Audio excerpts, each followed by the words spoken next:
Hi, and welcome to Women's Radio 2 now. And today, my very special guest is an author, speaker, event leader, and shaman, Linda Starr Wolf, who has many, many followers around the world who practice under her leadership, a process taught to her by her teacher, the late Seneca Wolf clan elder, grandmother Twyla Nitsch, a visionary teacher and shamanic guide to thousands. Starr has already published 12 books, and she's coming to see us today with a brand new book. I'll tell you about it in just a second. So I can promise you, Starr's love for the earth inspired her to give birth to the shamanic breathwork process, ushering in a new paradigm of change. She is the founder and director of Venus Rising Association for Transformation and Venus Rising University. Starr is a change agent dedicated to assisting others to radically transform and embrace their lives. And I have known Starr for probably 20 plus years, and I not only admire her, I count her as a dear friend. She is our guest today to announce her latest book, The Aquarian Shaman, and I am excited to learn who or what an Aquarian shaman is.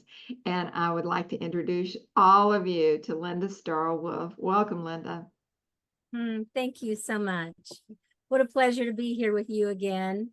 And if it's okay with you and your audience, I'm going to burn this little sage here.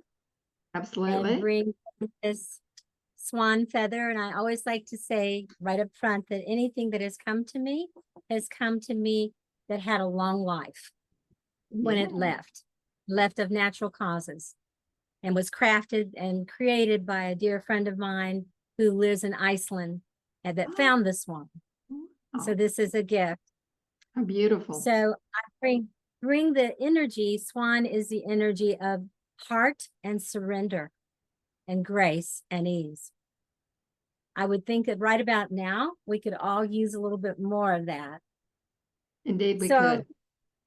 That's why I chose these feathers, is to bring some open-hearted surrender and grace and ease in the midst of the transformation that we're all in. And what I've learned over and over and over again is not to fight against, but to surrender my heart and follow my heart and spirit guides and intuition. And that is what will take me through. So I send some of this, I'll light this again here. Some of this sage. And this is just an opportunity for everybody to tune in with us for a moment. And as you see the smoke in this tradition, it's giving you the opportunity to put all of your worries and woes and your wishes too into the sacred smoke, so that you can experience a purification in your field and let go of some of the heaviness, certainly that's surrounding the United States, the rest, or the ununited states around the world, but also cosmic influences as well. Things that are happening at an intergalactic level and in the great mystery. So we send this energy to acknowledge and say thank you for all the love and support and help that we're receiving from so many dimensions. And at the same time, to do our part, our everyday human part, what's ours to do, and to release getting locked into negative thinking. And I'm not saying that we spiritually bypass the issues, but that we don't get caught in the negative part ourselves, so that we become a part of the problem instead of a part of the solution. So I send this out to all of you. I take a little bit on for myself as well. And to thank all the spirit guides and helpers that each of us have, regardless of what path we follow. And knowing that, as Grandmother Twyla used to say, we all need a little help sometime. And sometimes we need a lot of help sometimes. Indeed. So thank you for having me here today. Well, it's our pleasure, and it's so good to see you again. So I'll tell all of our viewers and listeners that last year, a little bit earlier than this, Star invited me to come up to her wonderful place in North Carolina. She has a little mountain, and gave us the totally grand tour. We had such a wonderful time. In fact, I ought to share some of the pictures that we took up there. But I want to save a little bit of time at the end, Star. So we not only get to talk about your book, which I'm very excited to hear about, but we save a little time to share with the people some of the things that are going on your mountain and in your teachings, and things that they may be interested in participating in as well, that you're doing, and to learn a little bit more about the things that you are doing besides writing books. And you've certainly written a number of them at this point, but this one sounds like the yummiest yet. I can't wait to hear. So why don't you tell us the kind of shaman that you're talking about and how that's special? And Well, I'll hold up the book, and I know that it will spell it differently when I hold it up. But this says the Aquarian Shaman. And this is not out for anybody else yet, but it will be soon, in just a couple of weeks. The Aquarian Shaman, walking the spiral path of transformation. And its forward is with my good friend Lee McCormick, who's also an author and friend, and who started programs for treatment centers, and who is well known being a leader and teacher in Teotihuacan. And he's my brother, my shamanic brother. And in the center of the book, there's quite a list of different people and also photos. And I can't obviously find it right now when I'm actually looking for it, but it's in the book that highlights certain people. And I know literally what I would call shamans, Aquarian shamans, thousands of them. And they look a lot like you and I. Okay. And what I mean by that, what is an Aquarian shaman? For me, it's someone who understands, not believes, we are beyond belief, who understands and knows that we're multidimensional creatures. Surely we all know that we're physical, we're mental, some days more than others. We're emotional, some days more than others. And we're spiritual, some days more than others. What I mean is what our attention is focused on. Because where our heart is and where our attention is, that's where you're going to find our souls focused. So it's really important that we understand that we're this multidimensional beings. People talk a lot about 3D, 4, 5D, and even beyond. And many of my friends and fellow authors, our sister authors, I should say, are writing about multidimensional consciousness. But for me, all of that is about shamanism. Shamanism, as far as I know, the word we use, shamanism, is the oldest religion, if you will, or the oldest teachings about spirituality on this planet that we know of, because it specifically focuses on connecting the great mystery, God, Goddess, Spirit, any name that we choose to call the unknown, the great unknown, and its relationship to the elemental world of water, earth, fire, air, and the spirit that animates through, the great spirit that animates through the elements. And all of those things that came before humans, plants, minerals, plants, animals, humans, and then whatever we're becoming now. Okay. And that all of that has been I would say a big fat shamanic transformational process and journey of billions and billions of years, several extinctions or near extinctions. And we find ourselves here now at another, as Gene Houston would say, epoch or terma. to see which way we're going to go, extinction or evolution, or extinction and then evolution again, where we're going to go. So the shamanic process is organic. It belongs to everyone and everything. And certain people are very aware of that. And those beings become very, very aware to their intuition, to this urge to bring healing energy and transformational energy to the world and to hold that space in the world. So that could be a school teacher, it could be a bus driver, it could be someone who's working in a homeless shelter, it could be a politician, maybe, you know, hopefully, Hopefully. you know, hopefully, you know, we're everywhere, you know. There's certainly shamans that are still exist in some remote places in the world, the traditional shamans. But the Aquarian shamans are worldwide, in every town, I've met them in the government, I've met them in the churches, the synagogues, the temples. I've met them walking by the Cherokee River, you know, native and non-native. It's us. And I think it's the universe or the multiverse saying, tag, we're it. Yes, I feel you're so right. You're so right.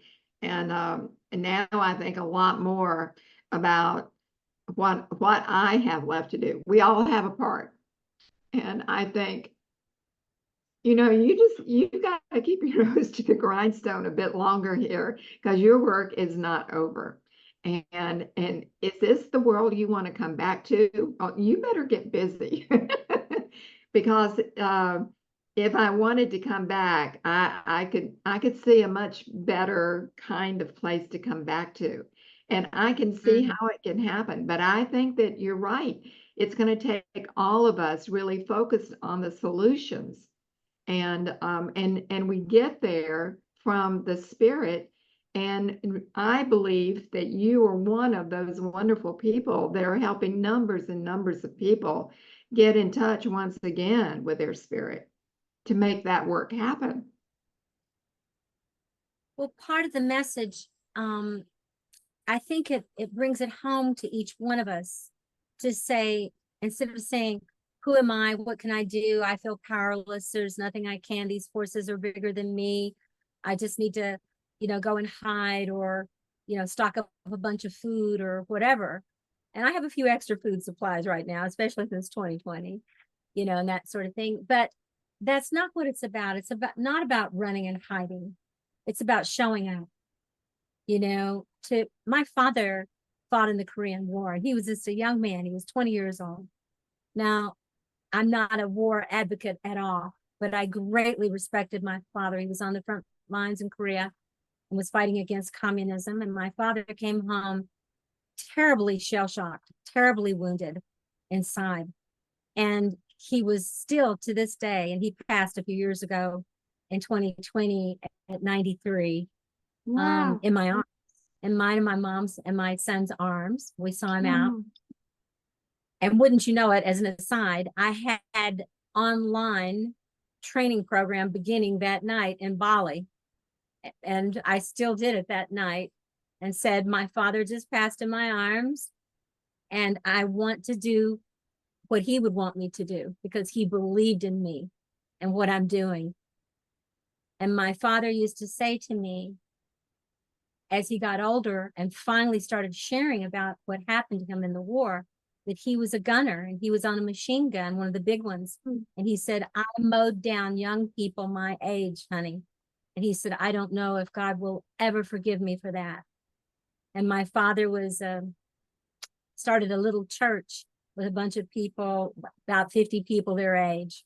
And they all were focused on going out and helping the poor and helping children that didn't have any food in the little town. Because we lived in a southern town and it was there was a lot of people that didn't have food and different things like that. And I looked at my dad and I said, Dad, if there's a Christian, you're one.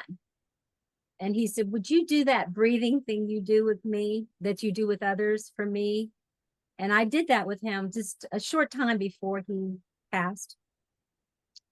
And afterwards, he said that he forgave himself, that he was able to forgive himself, and that some of the people that he'd seen fall, he saw their faces in the breath work. This is 70 years after, right? And he saw their faces because that's how close they would be. He was on the machine gun.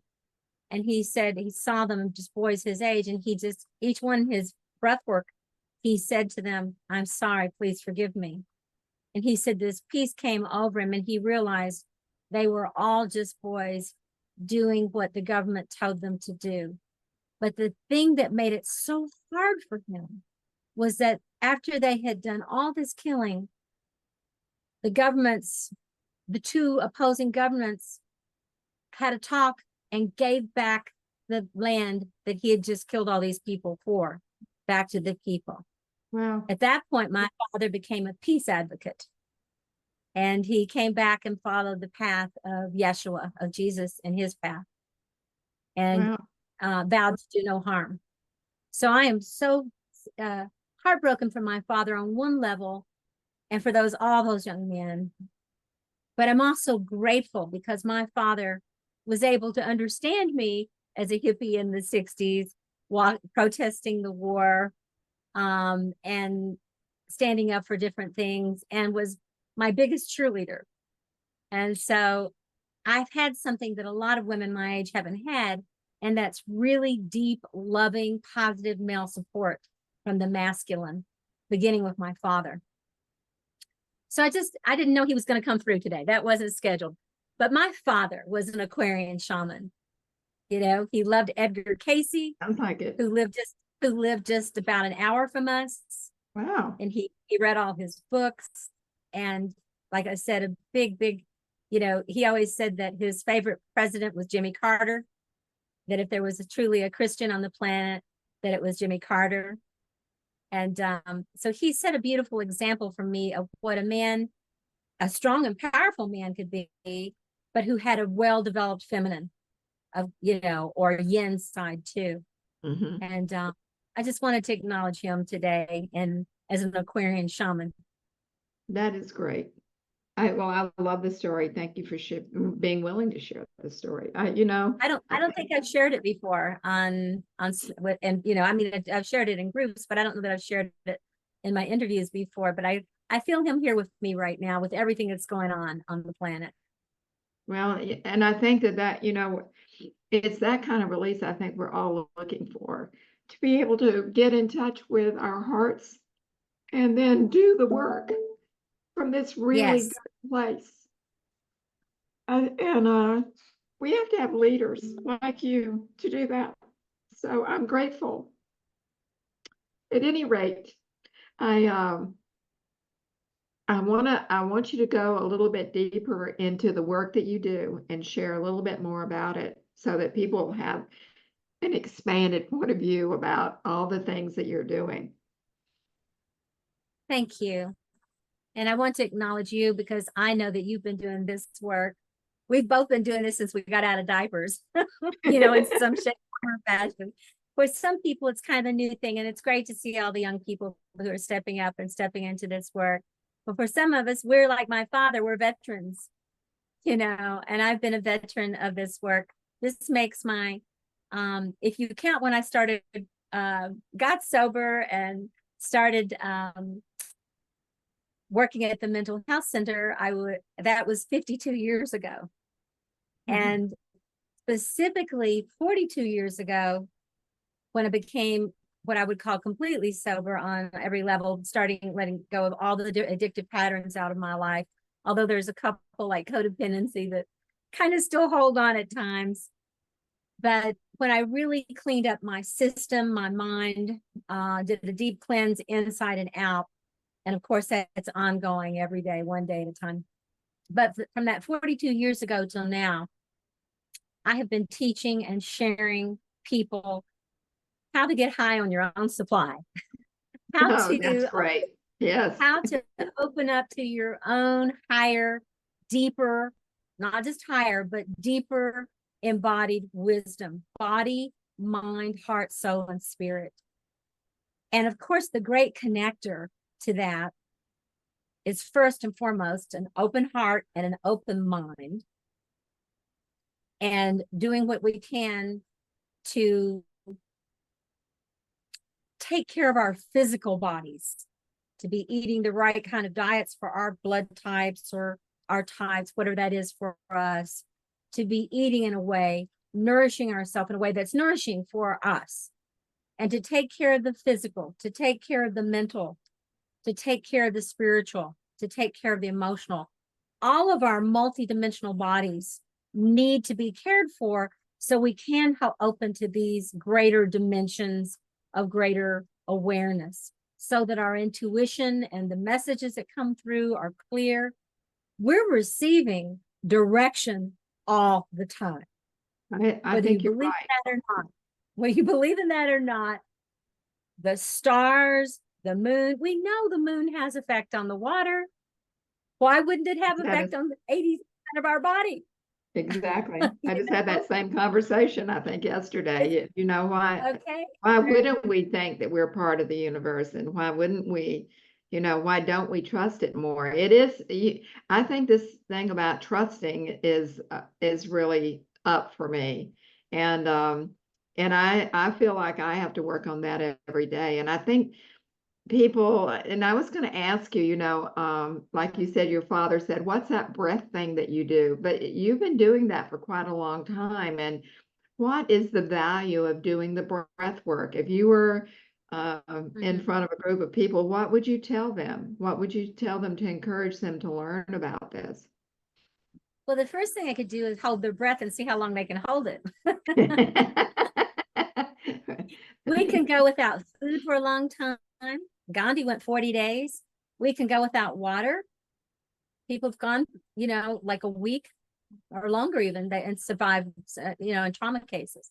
But we can only go a few seconds or minutes without taking a breath.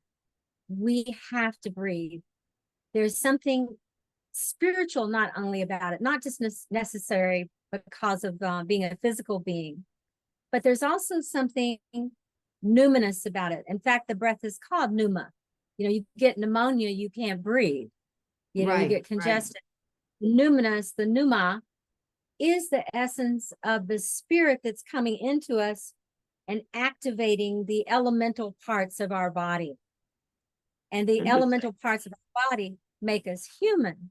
But this numinous energy that comes with our first breath and that leaves with our last breath and goes back into the heart of Creator.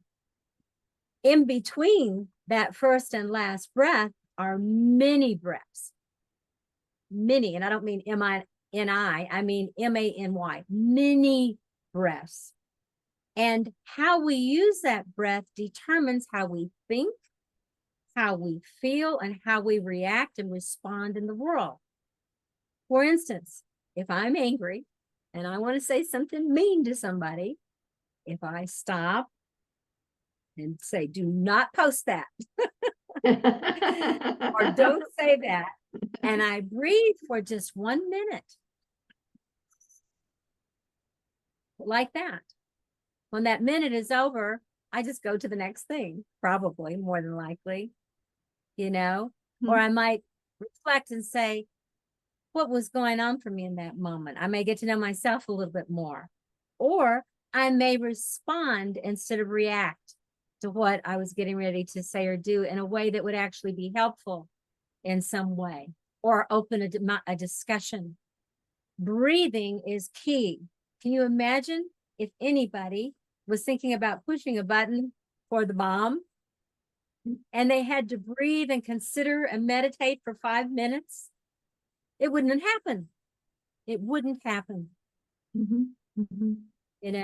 And whether that's the bomb of dropping off emotional stuff on other people, or whether it's a warhead, whatever it is, inside of us is a wise one. Even in the unwisest person in the world, the Creator is not discerning. It's in every one of us.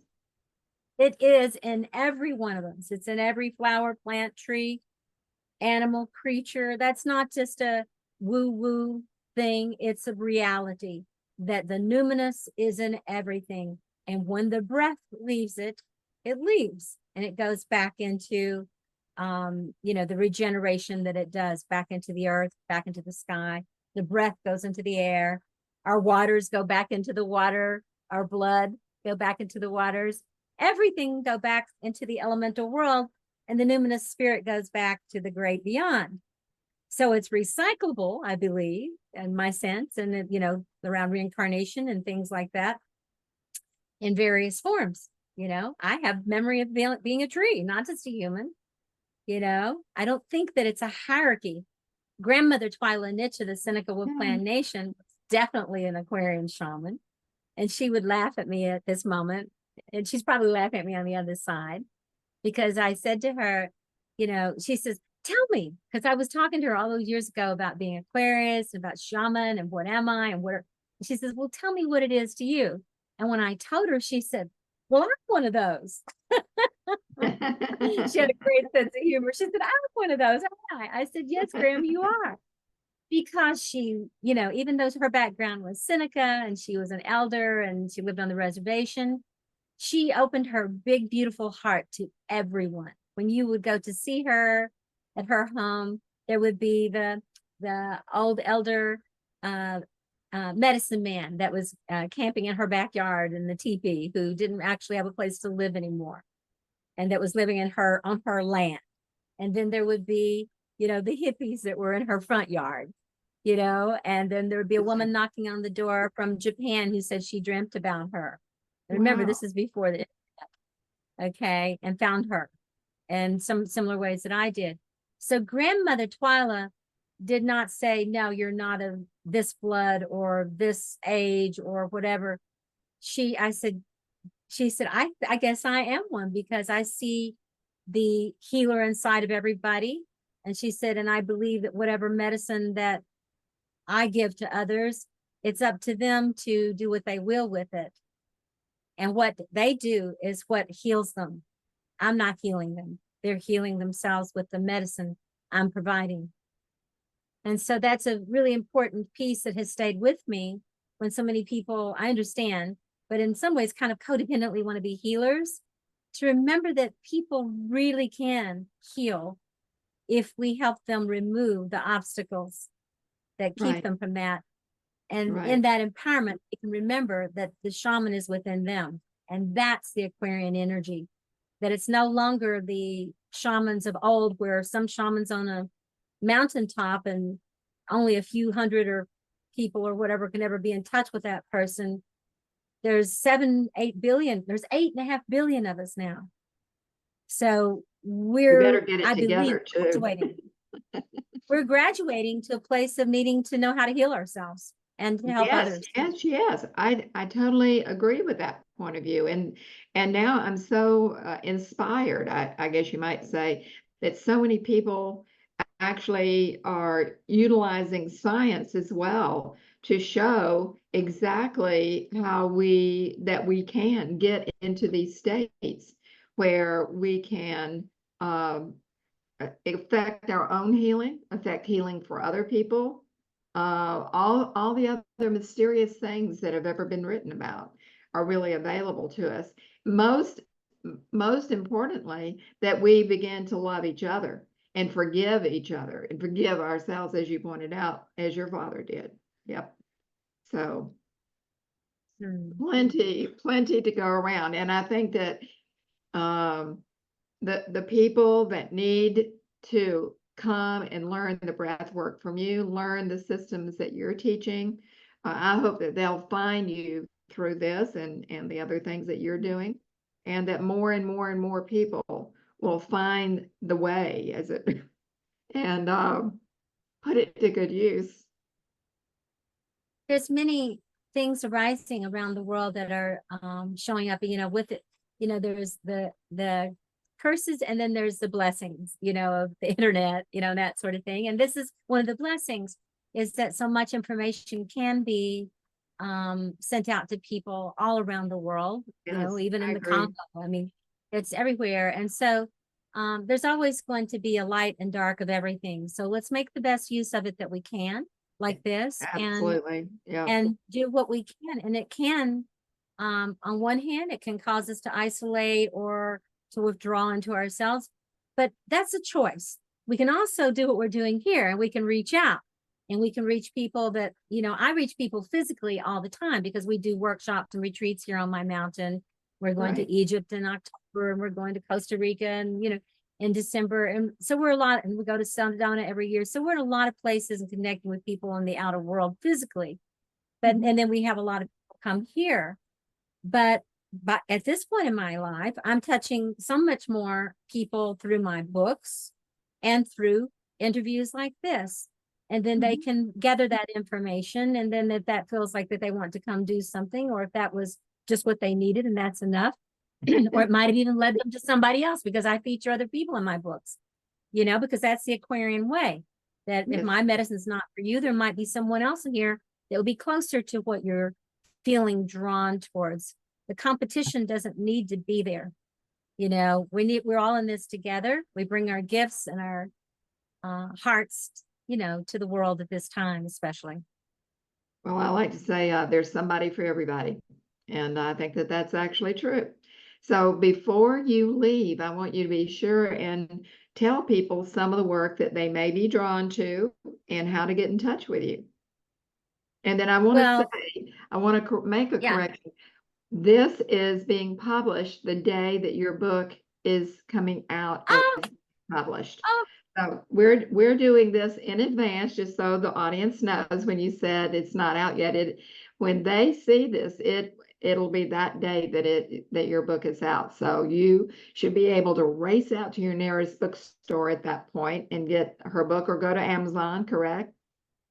Yes, it's on pre-order now. People can pre-order, but it's always, I love to encourage people to take some time to go to their local bookstore and support it.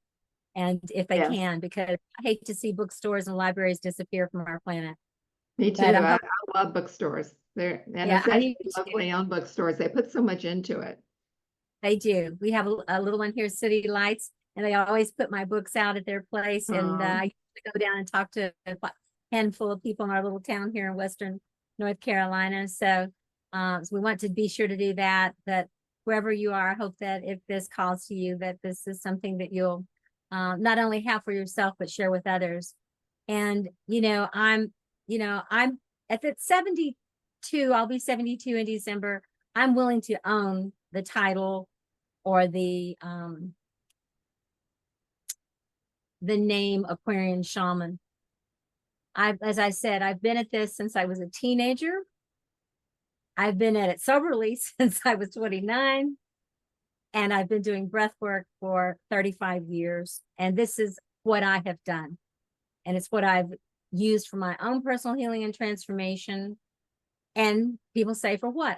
I said, well, a few years ago, actually a couple of decades ago, I realized that what I was doing is that I was waking up my inner healer, my own Aquarian shaman within.